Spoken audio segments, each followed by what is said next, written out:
जय महाराष्ट्र मित्रांनो, महत्वाची अपडेट. राज्याच्या राजकारणातून आलेली आघाडीची सगळ्यात मोठी अपडेट. रोहित पवारांनी अखेर ती यादीच थेट वाचली. नावांसह 5 जण. ते कोण आहेत? अजितदादा पवार यांच्या घातपाताचा सगळ्यात मोठा उलटफेर. मित्रांनो, रोहित पवारांनी अखेर 5 नावांसह यादी दाखवली. अखेर नेत्यांवर देखील संशय. कोण आहेत ते नेते? राज्याच्या राजकारणासह देशाच्या राजकारणातून आलेली सगळ्यात मोठी घडामोड. राष्ट्रवादी काँग्रेस पार्टीच्या या सगळ्या मोठ्या घडामोडींकडे देशाचं लक्ष लागलं असतानाच रोहित पवारांनी पत्रकार परिषदेच्या नंतर जी नावं सांगितली त्या नावांनी आता मात्र महाराष्ट्राचं लक्ष वेधलंय. बघूया मित्रांनो, महाराष्ट्राच्या राजकारणात अजितदादा पवार यांच्या अपघाताला कारणीभूत आणि त्यांच्यावरती 100% संशय असणाऱ्या नेत्यांची यादी सध्या रोहित पवारांनी वाचले. महाराष्ट्राचं राजकारण अखेर ढवळून निघालंच. मित्रांनो, राष्ट्रवादीचा एकही नेता बोलायला तयार नाही. अजित पवारांच्या राष्ट्रवादीतून एकही नेता देखील समोर येऊन सांगायला तयार नाही. अमोल मिटकरी सोडता की अजितदादांचा अपघात नव्हे घातपात आहे. सत्तेला चिकटलेले मुंगळे ज्या प्रकारे असतात त्या प्रकारे सत्तेला चिटकून बसलेले आमदार मंत्री काही कामाचे नाहीत. ज्या अजित पवारांनी त्यांना इथपर्यंत पोहोचवलं त्या अजितदादांच्या अपघाताची निष्पक्ष चौकशी व्हावी एवढं देखील त्या आमदारांना वाटत नाही. मात्र काल विधानसभेमध्ये विधान परिषदेमध्ये सगळे रडायचं सोंग करत होते, रडायचं ढोंग करत होते. मात्र रोहित पवारांनी थेट सगळ्या नेत्यांना इशारा दिलाय, माझ्या काकांचा अपघात कसा झाला ते मी शोधून काढणारच, तोपर्यंत मी शांत बसणार नाही. मित्रांनो, अजितदादा पवार यांचा अपघात हा घातपात आहे असं त्यांच्या कुटुंबियांना देखील आता वाटू लागले. त्यामुळे सुनेत्रा पवार यांनी थेट मागणी फडणवीस यांच्याकडे केली की आता या अपघाताची सखोल चौकशी व्हावी, सीबीआय चौकशी व्हावी, जेणेकरून आम्हाला खरं काय नेमकं काय घडलं होतं अपघातामध्ये, नेमकं जबाबदार कोण आहे की हे कोणी घडून आणलं, या सगळ्यांची माहिती आमच्यापर्यंत पोहोचली पाहिजे. यासाठी सुनेत्रा पवार यांनी मुख्यमंत्री देवेंद्र फडणवीस यांना विनंती केली.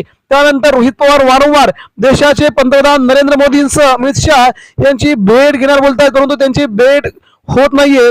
त्यांनी देशाचे नागरी उड्डाण मंत्री राममोहन नायडू यांची देखील यांचा राजीनामा मागितल्यानंतर कोणीही ते करायला तयार नाही. मात्र आज रोहित पवारांनी अशी 5 नावं सांगितली. त्या 5 नावांवरती 100% संशय असल्याचं रोहित पवारांनी म्हटलंय. नेमके कोण आहे ते 5 जण?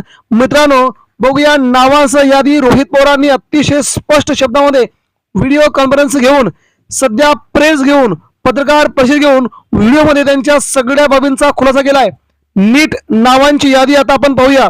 मित्रांनो, पहिलं नाव घेतलंय रोहित पवारांनी, ते म्हणजे VSR कंपनीचा मालकाचा मुलगा VK सिंग यांचा मुलगा असणारा रोहित सिंग याच्यावरती थेट आरोप आता केले आहेत रोहित पवारांनी. रोहित सिंग याच्याबद्दलचे हे आरोपाने मात्र त्या पत्रकार परिषदेमध्ये सगळ्यात मोठी खळबळ उडाली असून रोहित सिंग यामध्ये इन्व्हॉल्व असू शकतो असं रोहित पवारांनी थेट नाव घेत म्हटलंय.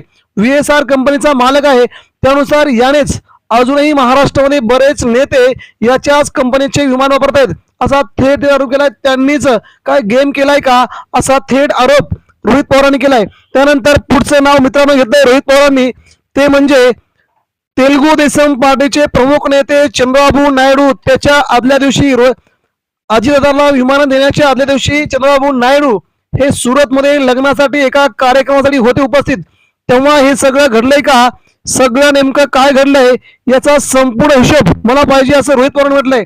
त्यानंतर तिसरं नाव घेतलंय केंद्रीय नागरी उड्डाण मंत्री राममोहन नायडू यांनी अजूनपर्यंत या अपघाताबद्दल कोणत्याही प्रकारची चुकार शब्द देखील काढला नाही. ज्या मागण्या केल्यात त्या मागण्या देखील अजून पूर्ण केल्या नाहीत, तेव्हा त्यांच्यावर देखील आमचा थेट आरोप आहे असं रोहित पवार यांनी म्हटलंय. चौथं नाव रोहित पवारांनी घेतलंय मित्रांनो, ते म्हणजे श्वेता सिंग ह्या अतिशय जवळच्या आहेत त्या VSR कंपनीच्या मालकांच्या आणि यांचं बड्या नेत्यांशी थेट कनेक्शन आहे. त्यामुळे या देखील तिथे इन्व्हॉल्व असू शकतात. श्वेता सिंग यांचं नाव घेत यांचं बड्या नेत्यांशी कनेक्शन आहे, बड्या मोठ्या माणसांशी कनेक्शन आहे. तेव्हा यांचं देखील अजितदादांच्या अपघातांच्या बद्दल खूप मोठं कनेक्शन असू शकतं असं रोहित पवारांनी थेट नाव घेत त्यांच्यावरती आरोप केलाय.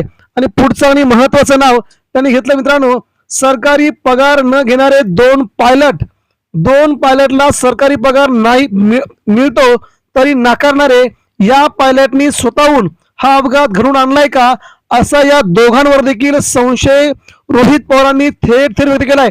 म्हणजे विमान कंपनीचा मालक, ते संबंधित माणसं आणि 2 पायलट या सगळ्यांनी स्वतःहूनच हा अपघात घडून आणलाय का, याबद्दलचा सगळ्यात मोठा संशय आता रोहित पवारांनी त्यांची नावं घेत केलाय. त्यामुळे आता हे प्रकरण वेगळ्या वळणावर जात आहे. आगामी काळात रोहित पवार अजून काय बाजू मांडतायत हे महाराष्ट्राला बघायचंय. मात्र रोहित पवार अतिशय योग्य अशी भूमिका मांडतात, हे मात्र खरंय. धन्यवाद.